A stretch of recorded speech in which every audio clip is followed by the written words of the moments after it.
اللہ اللہ اللہ اللہ اللہ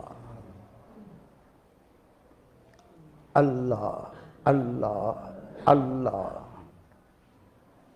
تو جا فرمائیں، جن میرے بیٹوں نے، بھائیوں نے دل کے ذکر کی اجازت لی ہے، اور نیچے جو میری بہنیں، بیٹیاں، مائیں پہلی بار آئی ہیں، تمام تو جا فرمائیں، مرد عورت کوئی بھی ہو، اس کا دل الٹی طرف، بائیں طرف، پستان سے 2 انگلی نیچے ہوتا ہے۔ یہ دل اللہ کی محبت کا مقام ہے۔ حدیث پاک ہے، قلب المومن بیت الرحمن، مومن کا دل اللہ کا گھر ہوتا ہے۔ میرے پیارے بھائی، میرے بیٹے، میری پیاری بہن، ہم نے کلمہ پڑھا، مومن تو ہیں، دل اللہ کا گھر ہونا چاہیے، لیکن ہمارا دل اللہ کا گھر نہیں۔ کیوں نہیں؟ اللہ پاک ہے، ہمارے دل گندے، غلیظ اور ناپاک ہیں، وہ پاک ذات گندے دل میں نہیں آتی۔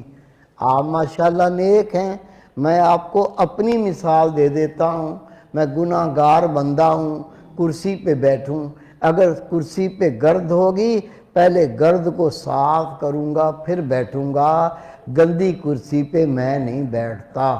کتے کو دیکھ لو، کتا بیٹھتا ہے پہلے جگہ کو دیکھتا ہے، اگر جگہ صاف نہ ہو اپنی دم سے پہلے جگہ کو صاف کرتا ہے پھر کتا بیٹھتا ہے۔ کتا بیٹھے جگہ صاف کرے، مجھ جیسا گناہ گار بیٹھے تو گرد کو جھاڑ کے بیٹھے۔ جو بادشاہوں کا بادشاہ، بے نیاز اور پاک ہستی، آپ خود فیصلہ کریں وہ پاک ذات گندے دل میں آئے گی؟ میرے بیٹے، میرے بھائی، میری پیاری بہن، میری بیٹی، گرد میں کوئی گندگی نہیں، ہاتھ پھیرو گرد صاف ہو جاتی ہے۔ اصل گندگیاں دل کی گندگیاں، ہمارے دل میں حسد، بغض، کینہ، ریا، تکبر، بے حیائی، بے غیرتی، بدکاری کی چاہت، زنا کی محبت، گناہ کی محبت، ماں کو نہیں پتا، ابو کو نہیں پتا، دوستوں کو نہیں پتا، اللہ کو دل کے خیالوں کا بھی پتا ہے، سارا دن دل میں کیا بیتتی ہے۔ یہ گندے دل اللہ کا گھر نہیں بن سکتے۔ اللہ پاک ہے، وہ پاک دلوں میں آتا ہے۔ دل پاک کیسے ہوتا ہے؟ خدا کے محبوب نے فرمایا، حدیث پاک ہے، ہر چیز کو پاک کرنے کا کوئی نہ کوئی ذریعہ ہوتا ہے۔ کپڑا گندا ہو جائے پانی پاک کر دیتا ہے، لوہا گندا ہو جائے آگ کی بھٹی پاک کر دیتی ہے۔ رسول پاک صلی اللہ علیہ وسلم کا فرمان ہے، دل کی پاکی اللہ کے ذکر سے حاصل ہوتی ہے۔ وہی اسم اعظم، سب کو اجازت۔ یہ اجازت کیا ہے؟ کتاب پڑھ لو، آج کل کے مولوی کی کتاب نہیں، لکھنے والا زمانے کا محدث۔ آپ حضرت باعزی بستامی رحمۃ اللہ علیہ کا قول لکھتے ہیں، جس مومن کو دل کے ذکر کی اجازت مل جائے اور وہ کر لے، اس کے سب کام خود بخود ہونے لگتے ہیں۔ پڑھ لیں، اسی کتاب میں لکھا ہے، دل کا ذکر حاصل کرنے کے لیے لوگوں نے 40 سال اللہ کے ولیوں کی خدمتیں کی۔ جب وہ خدا کا ولی خوش ہو جاتا تھا تو دل کا ذکر عطا کر کے فارغ کر دیتا تھا۔ کسی سے نام نہیں پوچھا، کسی کے کام نہیں پوچھے، نعمت وہی ہے۔ آپ سب کو اجازت، کیسے کرنا ہے طریقہ سمجھ کے کر لیں۔